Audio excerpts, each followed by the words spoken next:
ఒక్క అవకాడో వల్ల నేను స్టిచెస్ ఏయించుకుంటాను అని చెప్పి అస్సలు నా లైఫ్‌లో నేను ఎక్స్‌పెక్టే చేయలేదు. అవకాడో కట్ చేస్తుంటే హ్యాండ్ కట్ అయింది. హ్యాండ్ కట్ అయిందని చెప్పేసి హాస్పిటల్‌కెళ్ళాను. ఎళ్ళిన కానీ వాళ్ళు జస్ట్ నన్ను అలా పక్కన కూర్చోబెట్టారనమాట. బ్లీడింగ్ వస్తున్నా కానీ.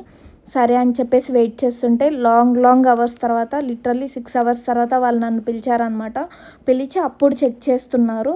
చెక్ చేసేసి టీటీ ఇంజెక్షన్ ఇచ్చేసి దాని తర్వాత స్టిచెస్ ఏయాలి. నీకు ఓకేనా అని చెప్పేసి అన్నారు. అండ్ ఒక మాట ఏమన్నారంటే, అసలు నీకు స్టిచెస్ తెలుసా అని చెప్పి అన్నారు. నాకు నవ్వొచ్చింది. అసలు ఏం మాట్లాడాలో అర్థం కాలేదు. స్టిచెస్ తెలుసా అని అడుగుతున్నారేంటి, ఆబ్వియస్గా తెలుస్తుంది కదా స్టిచెస్ అని చెప్పేసి అంటే డీటెయిల్డ్గా ఎక్స్ప్లెయిన్ చేస్తున్నారనమాట. ఇలా ఎనస్థీషియా ఇచ్చి నీకు స్టిచెస్ వేస్తారు, నీకు ఓకే కదా, అసలు ఏం పెయిన్ ఉండదు, పెయిన్ లేకుండా చేస్తాను అని చెప్పేసి. బట్ చాలా అంటే చాలా పెయిన్ వచ్చింది.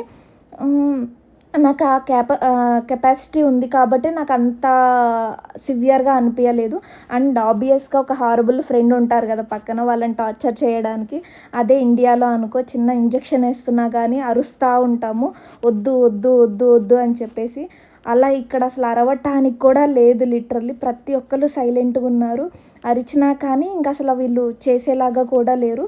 ఇంకా వాళ్ళు ఎక్కడ చేయరు అని చెప్పేసి సైలెంట్గా ఇంకా అరవకుండా ఓర్చుకొని ఉన్నాను. అండ్ ఇంకా పక్కన పెట్టేస్తే మా ఫ్రెండ్ని అయితే ప్యాంట్ గట్టిగా పట్టుకొని అసలు ఎంత నొప్పి వస్తుందో.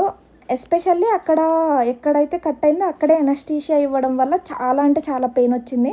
దానివల్ల మా ఫ్రెండ్ హ్యాండ్ పట్టుకొని గట్టిగా అసలు ఇంకంతే సైలెంట్గా ఉన్నాను.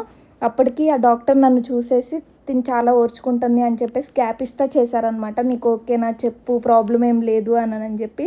నేను ఎలా అంటే చెప్పకుండా ఇంకా సైలెంట్గా ఇట్స్ ఓకే, సైలెంట్గా ఉంటే ఒక 20 మినిట్స్లో అయిపోయింది. అదే కొంచెం పెయిన్ వస్తుంది అని చెప్తే దాన్ని అదే 1 అవర్ ల్యాక్ చేస్తారు కదా అని చెప్పేసి అదొక వరి అనమాట. అప్పటికి ఆ డాక్టర్ చాలా అంటే చాలా బాగా మాట్లాడుతున్నారు, చాలా ఫ్రెండ్లీగా ఉన్నారు. ఎవ్రీథింగ్ అసలు ఏం లేదు, ఇక్కడ వరి అవ్వాల్సిన అవసరం లేదు. ఒక్కటే ప్రాబ్లం ఏంటంటే అసలు మేము స్టిచెస్ వేసే సిచ్యువేషన్ లేకుండా కూడా అసలు ఆ ప్లేస్లో అలా ఎలా కట్ అయిందో మాకు అర్థం కావట్లేదు. అక్కడ మేము స్టిచెస్ వేయడానికి కూడా చాలా హార్డ్గా ఉంటుంది, వేయలేము. ఎస్పెషల్లీ కోఆపరేట్ చేయలేరు కదా, నీ ఫింగర్స్ కూడా సపరేట్ అవ్వవు ఆ టైంలో. అది కొంచెం కష్టము అంతే, అంతకు మించి ఏం లేదు అని చెప్పి. చేసిన వాళ్ళు చేశారు ఓకే. నాకు అది కూడా కనపడట్లేదు. స్టిచెస్ వేసాక బ్లీడింగ్ వస్తూనే ఉంది. మళ్ళీ ఎందుకు బ్లీడింగ్ వస్తుందని చెప్పేసి నాకు అర్థం కాలేదు.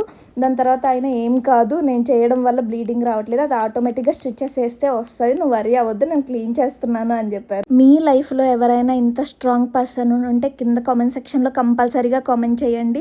వాళ్ళ